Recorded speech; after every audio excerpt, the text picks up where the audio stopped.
दोस्तों, आज जो लोग दानिश को कर्मफल सिद्धांत के अनुसार मिले हुए प्रतिफल पर कमेंट कर रहे हैं, ऐसे लोगों को कोसने वाले लोग एक शब्द भी उस तालिबान पर नहीं बोलेंगे जिसने लिस्ट निकलवाई है 15 से 40 साल की महिलाओं की, ताकि वो इन तालिबानी आतंकवादी लड़ाकों के साथ में निकाह करके बच्चे पैदा करें, एक नई फौज तैयार करें जो कि इस्लाम की राह पर चले और इस्लाम के बताए रास्ते पर चलते हुए इस पूरे विश्व को अपने कब्जे में ले ले। ये लोग उस मौलवी के ऊपर नहीं बोलेंगे जो कहता है कि रात को 9 बजे अपने घर से निकलने वाली महिलाएं वैश्याएं हैं और उनकी हत्या कर देनी चाहिए। इन पत्तलकारों के अनुसार तो दानिश सिद्दीकी की मृत्यु के बाद में कर्मफल सिद्धांत पर कमेंट करने के बाद हुई है।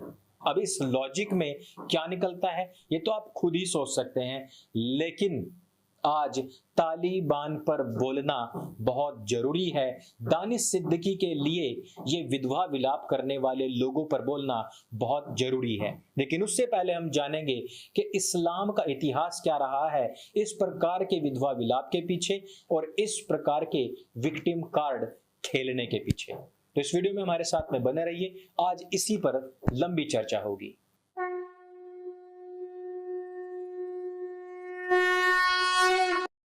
मुसलमानों को हमने अक्सर देखा है कि शुरुआत तो वही करते हैं जब लोग ये कहना शुरू कर देते हैं कि ये कर्म फल का सिद्धांत है, भगवान के यहाँ पर देर है अंधेर नहीं, तब यही लोग हम लोगों को या फिर कहें कि जो जवाब दे रहे हैं उन लोगों को कोसना, मारना और गंदी गालियां देना शुरू कर देते हैं। भला और रवीश कुमार का कि उन्होंने एक नया तरीका अपनाया है और उन्होंने गोलियों को ही गालियां देनी शुरू कर दी हैं, अर्थात उन्होंने गोलियों को लानत भेजनी शुरू कर दी है। ये इस्लाम का ही एक नया तरीका है। मुसलमानों का पुराना तरीका है कि वो लानतें भेजते हैं हर किसी को, लेकिन यहाँ पर रवीश कुमार थोड़े अल्ट्रा मुस्लिम हैं और उन्होंने गोलियों तक को भी लानतें भेजने का कार्य कर दिया है। रवीश कुमार से आगे अगर हम बढ़कर के देखें तो हमें एक ऐसे मुसलमान के भी दर्शन होते हैं जो सीधे तालिबानियों, मुसलमानों को जंगली सुअर कह रहा है। इनके भविष्य हेतु इनको बहुत सारी शुभकामनाएं, क्योंकि हो सकता है कि निकट भविष्य में मलाला यूसुफजई और दानिश सिद्दीकी की तरह ही इनके भी भुट्टे भुन जाएं।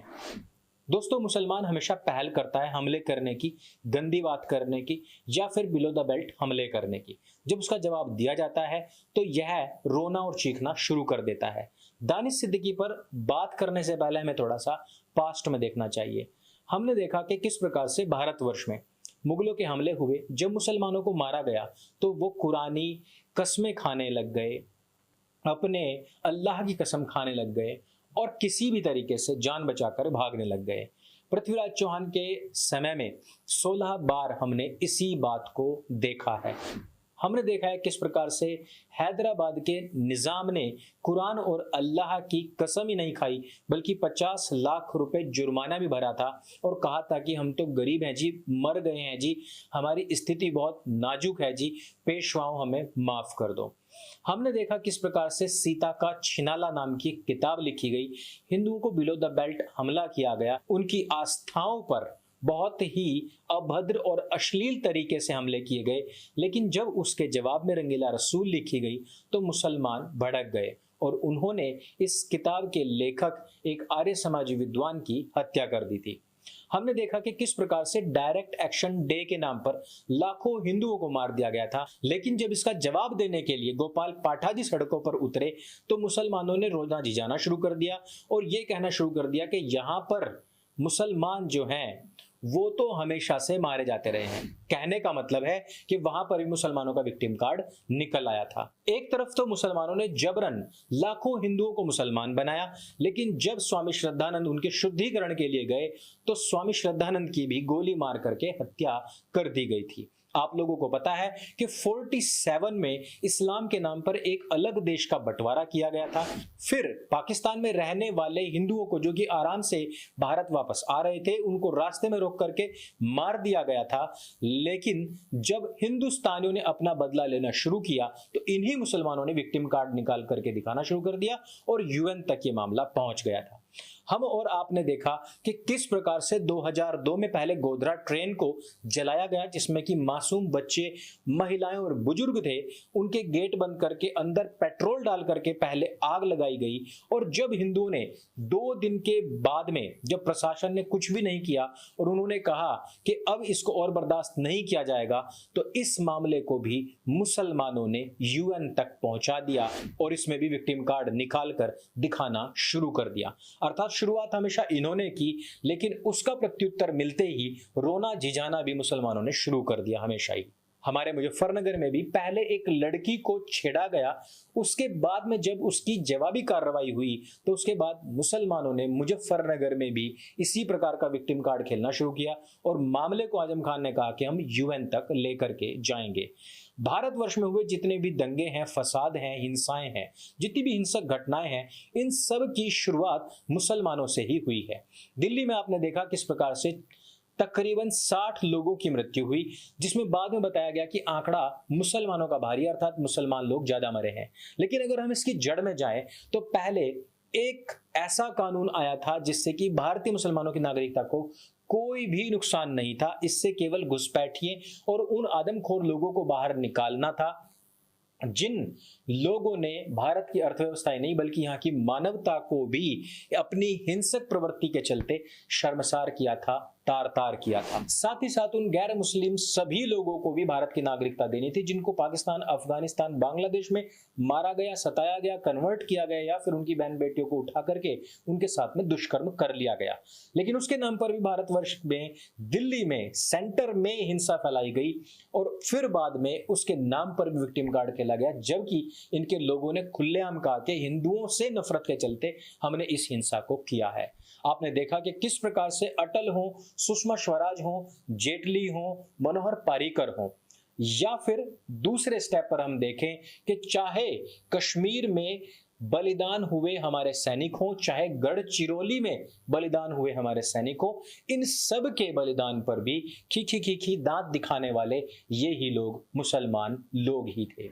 ये वही लोग हैं जो रोहित सरदाना की कोविड काल में मृत्यु देहांत के बाद में बहुत खुशियां मना रहे थे, उनको गालियां दे रहे थे और ट्वीट्स कर रहे थे अपने वेरीफाइड अकाउंट से। लेकिन जैसे ही दानिश सिद्दीकी तालिबान पहुंचता है ये सोच करके कि वहां पर तो मेरे भाई बंधु हैं, वो तो मुझे कुछ कहेंगे नहीं, मैं उनकी वास्तविक स्थिति दिखाने की कोशिश करता हूं। ये तो भारतवर्ष में हम देख ही चुके हैं कि तालिबानियों से प्रेम, उनके प्रति हितैषी भावना और उनको हमेशा कवर फायर देने वाले लोग भारतवर्ष में रहते हैं। ऐसे समय में दानिश सिद्दीकी जब एक तालिबानी, एक मुसलमान की गोली से ही मर जाता है, वो तालिबानी, वो आतंकवादी जो इनकी खुद की किताब को पढ़ करके ही तालिबानी या फिर आतंकवादी बना है, वही किताब जिसको पढ़ करके दानिश सिद्दीकी ने कैमरा से काफिरों को शूट करना सीखा है, वही किताब जिसको पढ़ करके एक आतंकवादी, एक तालिबानी ने एक बंदूक से काफिरों को शूट करना सीखा है। ये जब दोनों आपस में मिले तो इन्होंने एक दूसरे को शूट कर दिया और जिसमें कि दानिश सिद्दीकी की मौत हो गई। ये वही दानिश सिद्दीकी है जो काफिरों की मौत का मजाक बना रहा था। ये वही दानिश सिद्दीकी है जो भारत में फैले पैंडेमिक का मजाक बना रहा था। ये वही दानिश सिद्दीकी है जो डिग्निटी की बात करता है, लेकिन हिंदुओं की जो मृत शरीर है, शव सैया है, उसकी डिग्निटी का कोई ख्याल नहीं रखता है। आज दानिश सिद्दीकी को कर्म का फल मिला है। आज अगर कोई व्यक्ति ये कहता है कि दानिश सिद्दीकी की लाश को ना दिखाया जाए क्योंकि इससे उसकी जो शव है उसकी डिग्निटी का हरास होता है, तो ये दानिश सिद्दीकी से उस समय पर क्यों नहीं पूछा गया जब दानिश सिद्दीकी ड्रोन से शूट करके हिंदुओं के शव सैयाओं के फोटोज लेकर के 26-26 हजार रुपए में बेच रहा था, जब वो दिखाने की कोशिश कर रहा था कि हिंदूवादी सरकार के दौरान केवल हिंदू ही मारे जा रहे हैं। दानिश सिद्दीकी से उस समय पर किसी ने वो सवाल क्यों नहीं पूछा कि क्या तुमने जो किताब पढ़ी है, जो तुमने हाथ में कैमरा लिया है, इससे शूट करना सीखा है, तो क्या इससे केवल काफिरों को ही शूट किया जाएगा? क्या कब्रिस्तान में कोई भी व्यक्ति उस समय पर दफन नहीं हो रहा था? नैरेटिव बना करके हिंदुओं का अपमान करना, बिलो द बेल्ट उन पर वार करना और ये दिखाने की कोशिश करना कि हिंदुओं के द्वारा चुनी गई हिंदूवादी सरकार में हिंदू ही मर रहे हैं, इस तरीके के नैरेटिव सेट करने वाले लोगों को भी कर्म फल का फल मिलता है। ऐसे लोगों को भी उन शव सैयाओं की बद्दुआएं लगती हैं रवीश जी, ऐसे लोगों को भी लानत मिलती है रवीश जी। लानत केवल गोलियों को ही नहीं मिलती। तो दोस्तों इस वीडियो में सिर्फ इतना ही। ये वीडियो अगर आपको जानकारी से भरपूर लगे और इतिहास के उस परिदृश्य को दिखाने में सफल हुई हो जिसकी वजह से आज तक मुसलमानों ने विक्टिम कार्ड खेला है, तो इस वीडियो को सबके साथ में शेयर अवश्य करें। मेरे संग बोले सत्य सनातन वैदिक धर्म की जय। जय हिंद, वंदे मातरम।